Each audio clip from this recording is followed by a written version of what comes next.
One of the best things of summer is a good old campfire and some toasted marshmallows.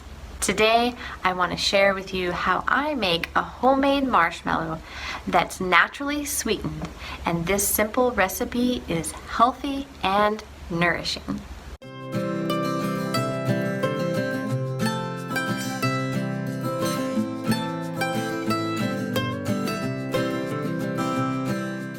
Hi, I'm Amy from Our Amiable Farmhouse, and summer has finally hit the Pacific Northwest.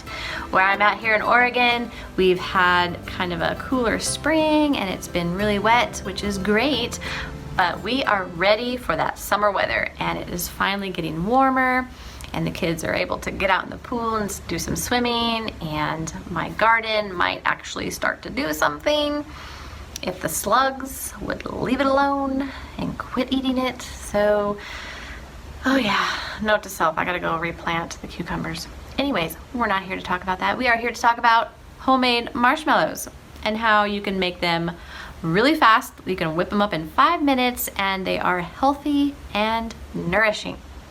That's right. So you can feel good about serving them to your kiddos. And for you, maybe just once in a while, right? Because they still have sugar in them. Natural sugar, like maple syrup, but for us 40-somethings, it's still sugar. And it likes to cling to this 40-something frame like fly on stink. I don't know, that's not very attractive. Like Belle on Beauty? Or is it Beauty on Belle? I don't know.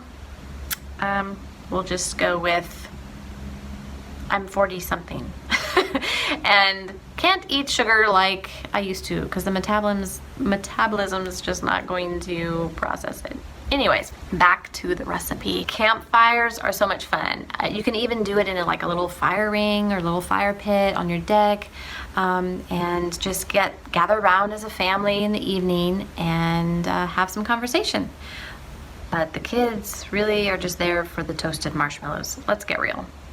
So if you want to have those deep conversations, make these marshmallows, offer them up, and you will have their ear. I promise. All right, super simple. You just need some gelatin and some maple syrup and a blender. Not a blender. What's that thing called? Mixer! Oh my word, yes, it's a mixer.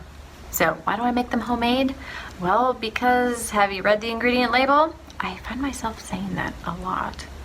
Anyways, I don't want all the refined sugars, not to mention what it does to your gut health and your immune system, especially in this age of the RONA, the word we're not supposed to say. Hey. Oh, sorry, I just went there. Rona? Is that you? Rona, is that you? Nobody's gonna have the name Rona from here on out, I tell you. Who in their right mind would name their child Rona after the year 2020? We're all about those quality ingredients. We've got a natural sweetener. You could substitute it with honey. I'm using maple syrup. I've also tried monk fruit. That gives an interesting texture, let me say, because they're weird. Okay, they're not marshmallowy.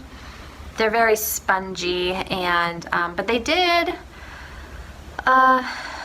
toast up a little bit, but still weird textured, not quite marshmallowy.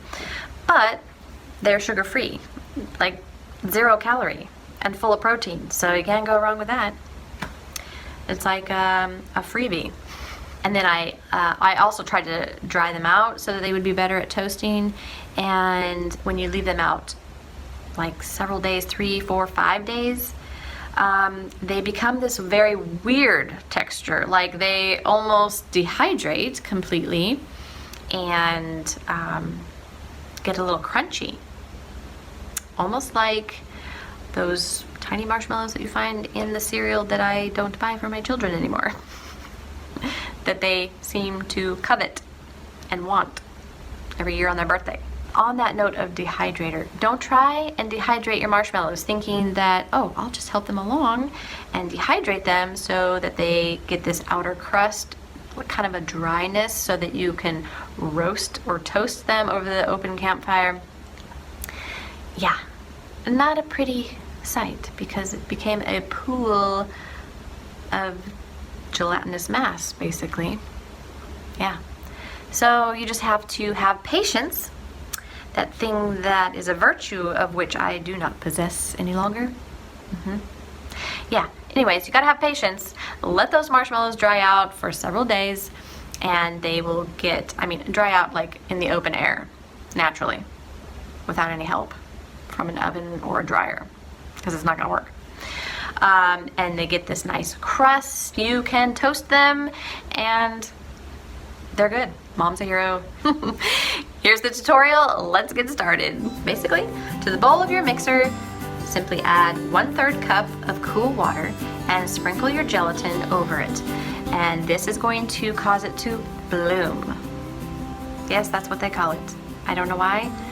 It's a fancy term, meaning that it's going to dissolve and soak up the water. Now that your gelatin is bloomed, add your just off the boil water to dissolve the gelatin. Now turn your mixer on the lowest setting and slowly add the sweetener of choice. Today I used maple syrup.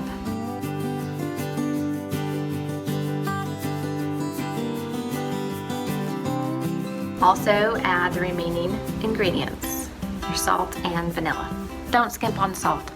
Salt is the spice of life. Is that a saying? I don't know. If it's not, then I just created it. But I'm sure it is because I don't just create things off the top of my head.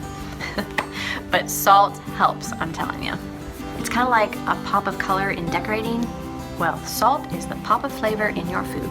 You must have it. Now just turn up your mixer to high and beat the ever-loving fluff out of that fluff. No, just whip it, beat it. Oh wait, there's a song in there, I think. Okay, but we're not gonna sing it. No. Turn your mixer up to high and beat until soft peaks form.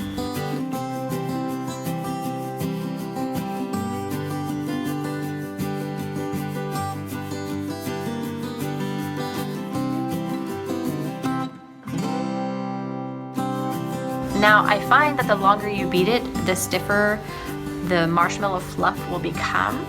And then you're like scrambling to, wait, I just made a pun. Oh man, it's a day today. Then you're scrambling to just spread that marshmallow fluff into your baking dish. And well, it doesn't spread so easily, okay? So what you could say is rustic farmhouse marshmallow, because it's very rustic looking, like some 2x4s that have been chewed and gnawed on, you know, that kind of rustic. That's what these would look like. But you know what? At the end of the day, nobody cares because they taste great and they toast up after several days of drying out. Pour into a lined 9x13 pan and refrigerate until set. Takes about an hour. Then flip out your marshmallow cake onto cutting board and slice up to the desired size.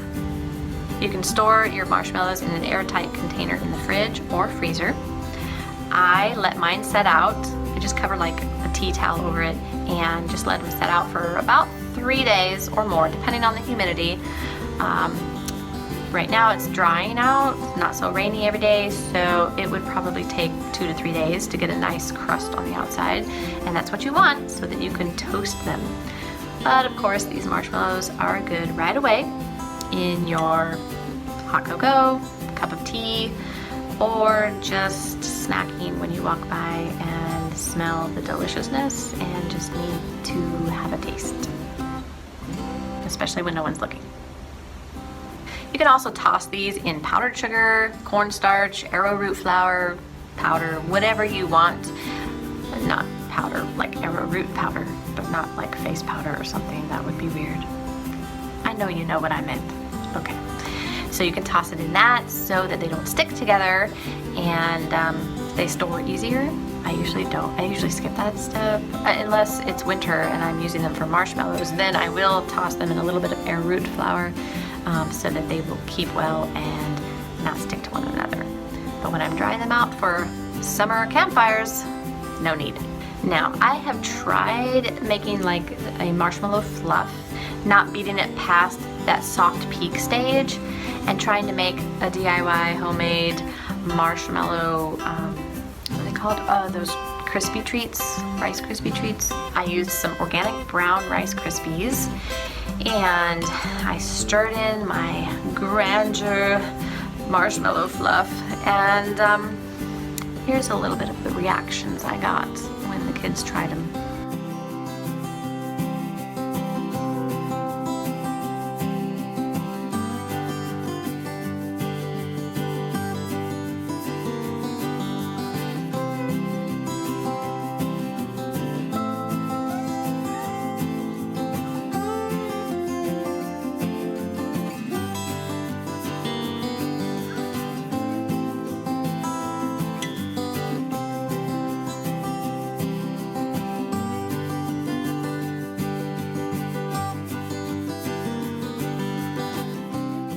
So it tastes good, but the Rice Krispies are soggy.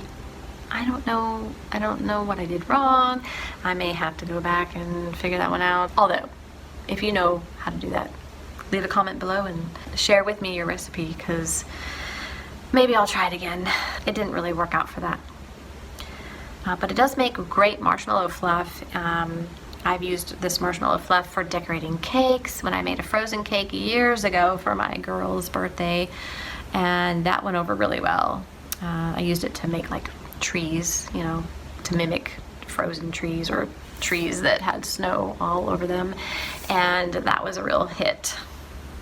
Well, thank you so much for joining me today, and I hope you enjoyed today's homemade marshmallows, made simple, easy, and naturally sweetened and nourishing. That was a mouthful. Anyway, if you're new to my channel, please hit that subscribe button and bell, and I'm so glad you're here. If you liked what you saw today, give me a big thumbs up and leave a comment. Let me know that you're here. I bring a new video each week on simple food, simple living, simply handmade. Thanks so much for stopping by our amiable farmhouse.